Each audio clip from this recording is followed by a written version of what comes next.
يعجبوكم الحريشات صغيورين لكن ما عمركم جربتوهم هكا مالحين، فاجي نشاركهم معكم حريشات مغربيه بالطون والزيتون والفرماج احمر بشي حاجه اللي بينه بزاف وسهله واقتصاديه وشي حاجه اللي كتصايب فرمج تاعين. فبالنسبه للمقادير غادي نبداو على بركه الله. غنحتاجوا واحد نص كيلو ديال السميده رقيقه، غادي نغربلوها ضروري، يعني ضروري هكا تغربلوا كاع النواشف.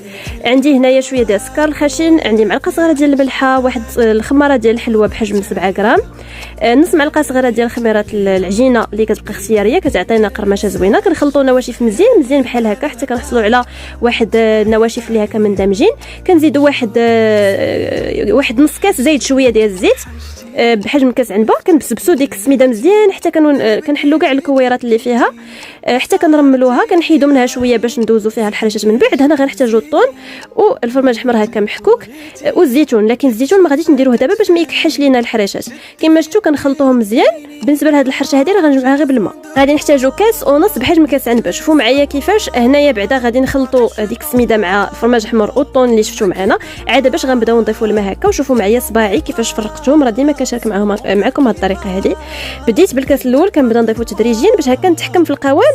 هكا كنديروا غير شكل دائري هكا، كنعجنوه بشكل دائري، ما تعجنوهاش بحال الخبز نهائيا. كتبقاو تقلبوا هكا بصبيعات يديكم غير بشكل دائري حتى كتاكدوا بان ديك الحرشه كامله، يعني داك الماء الحرشه تفزقات بالماء مزيان وهكا تكورات لكم يعني تجمعات لكم ديك العجينه. عاد باش هكا كتجمعوها بيديكم. عاد في هذه المرحله عاد تزيدوا الزيتون باش هكا الزيتون غادي تدخلوه شويه مع العجينه صافي. ما تعجنوش معاها قبل ما ديروا الماء بحكم ان ديك الزيتون الكحل راكم عارفين تيطلق ديك الكحوليه ديالو.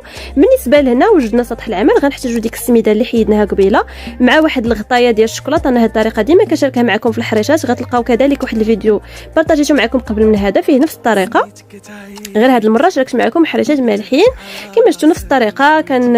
كنستعنوا بديك السميده اللي حيدنا هكا من قبل وكنبداو هكا نقادوا فيهم في ديك الغطايه ديال الشوكولات. من الاحسن تكون شي غطايه صغيره باش هكا تعطيكم هكا حبات اللي يكونوا كثارين. شوفوا معايا الطريقه كيفاش كناخذوا شويه كندوزوها في ديك السميده وكنشكلوها هكا في ديك الغطايه وكنقلبوها على يدينا بطريقه سهله بزاف وبسيطه، وهكا كتحصلوا على واحد الشكل اللي هو متشابه، واحد الحريشات اللي عندهم نفس الشكل وكيجيو هكا متولين وكيجيو شي حاجه اللي زوينه بزاف وراقيه في المنظر.